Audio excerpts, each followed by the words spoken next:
বৃহস্পতিবার কল্যাণপুর সোনারতলী মঞ্চ সংলগ্ন স্থানে পূর্ব ত্রিপুরা লোকসভা আসনের ইন্ডিয়া ব্লক প্রার্থী রাজেন্দ্র রিয়াংয়ের সমর্থনে এক পথসভা অনুষ্ঠিত হয়। পথসভায় মুখ্য বক্তা ছিলেন সিপিআইএম রাজ্য সম্পাদক জিতেন্দ্র চৌধুরী। পথসভায় প্রার্থী রাজেন্দ্র রিয়াং ছাড়াও ছিলেন প্রাক্তন বিধায়ক মনীন্দ্র দাস, সিপিআইএম খোয়াই জেলা সম্পাদক রঞ্জিত দেববর্মা, মহকুমা সম্পাদক হিমন্ত কুমার জমাতিয়া, কংগ্রেসের তরফে কনভেনর কার্তিক দেবনাথ, বিধান দেববর্মা প্রমুখ। জিতেন্দ্র চৌধুরী বললেন, যারা দেশের সংবিধান, বিচার ব্যবস্থা, আইনসভাকে সম্মান না করে নাগারে মিথ্যে বলে যায়, তাদের ক্ষমতা থেকে উৎখাত করার জন্য মতাদর্শগত ফারাক থাকা সত্ত্বেও প্রায় 26 থেকে 27টি দল এক ছাতার তলায় এসে ইন্ডিয়া মঞ্চ তৈরি করতে বাধ্য হয়েছে। কারণ বিজেপি নেতৃত্বাধীন সরকারটা দেশকে বিক্রি করে দিচ্ছে। বিমানবন্দর, ব্যাংক, এলআইসি, রেল, কলকারখানা, কয়লা, তেল খনি সব বিক্রি হয়ে যাচ্ছে বর্তমানে।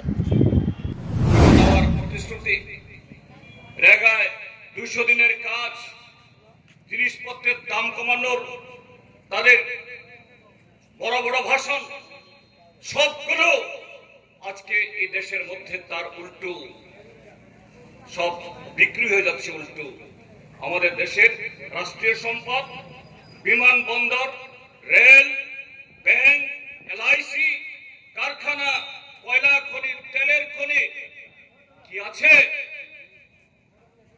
এই মুষ্টিমেয় কতিপয় কর্পোরেট, তারাই তাদেরকে টাকা যোগায়, অর্থ যোগায়, আর তাদের স্বার্থে আমাদের দেশের বর্তমান শাসক দল সমস্ত এই স্বৈরাচারী নীতি তারা তৈরি করছে।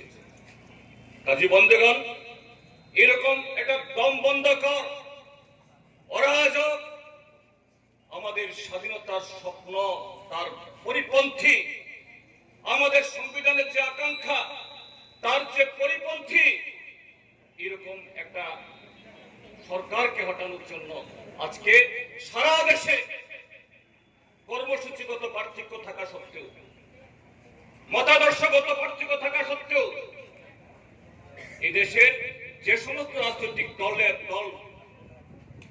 সংবিধানের প্রতি আনুগত্য আছে, এই দেশের একতার প্রতি আনুগত্যতা আছে, ধর্মনিরপেক্ষতার প্রতি আনুগত্যতা আছে, আমরা ঐক্যবদ্ধ হয়েছি সারা দেশে প্রায় 26-27টা দল একসাথে।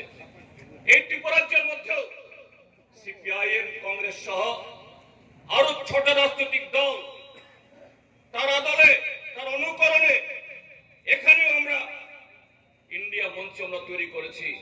এই মঞ্চের তরফ থেকে এই ত্রিপুরাজ্যের 2টি আসনে এবং রামনগর বিধানসভা কেন্দ্রে, সেখানে উপনির্বাচনে আমরা বিধান লোকসভার 2 কেন্দ্রে, পশ্চিম কেন্দ্রে কংগ্রেসের তরফ থেকে কংগ্রেসের রাজ্যের সভাপতি আশিস কুমার সাহা, এবং এই পূর্ব ত্রিপুরা কেন্দ্রে আপনারা হয়তো চেহারায় চেনেন না, কল্যাণপুরবাসী, আমাদের প্রার্থী রাজেন্দ্র রিয়াং, তিনি 3বারের বিধায়ক ছিলেন, ত্রিপুরা উপজাতি এলাকা স্বশাসিত জেলা পরিষদের সদস্য এবং কার্যনির্বাহী